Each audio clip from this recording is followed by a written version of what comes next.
यवतमाळमधल्या अजंती पारधी बेड्यावरती अन्वी भोसले या 6 वर्षांच्या मुलीचा मृत्यू झाला।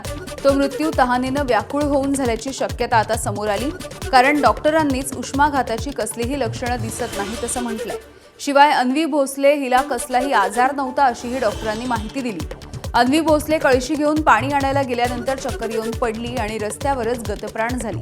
नेर तालुक्यामधल्या या 350 लोकसंख्येच्या अजंती पारधी बेड्यावरती 100 मीटर दूर पाण्याच्या 2 टाक्या आहेत। बेड्यावरच्या 56 कुटुंबांना नळ कनेक्शन देखील देण्यात आलं, पण 15 दिवसापासून पाणी पुरवठा झालेला नाहीये।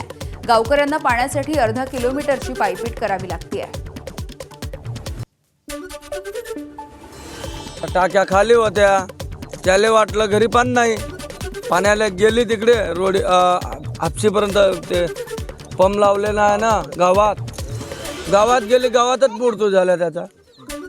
मग बाकी गावकरी लोक बोले का पाडद्याची पोट्टी मेली। मी धावत गेलो तर जाग्यावरच मेली ते।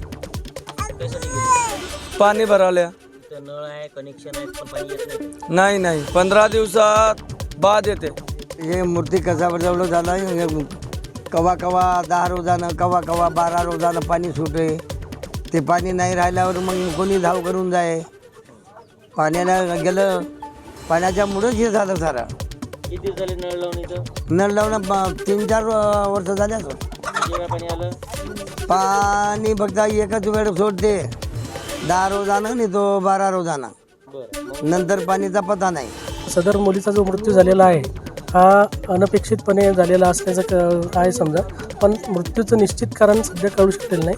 कारण असं की उष्माघात जर म्हटलं आपण तर तसे काही सिम्पटम तिला पालकाच्या सांगण्यावरून दिसले नाही। आणि बाकी जे आहे जसं साथीचे रोग असेल किंवा असे काही कोणताही रोगाचं सदृश्य त्याला लक्षणं तिला दिसले नाही।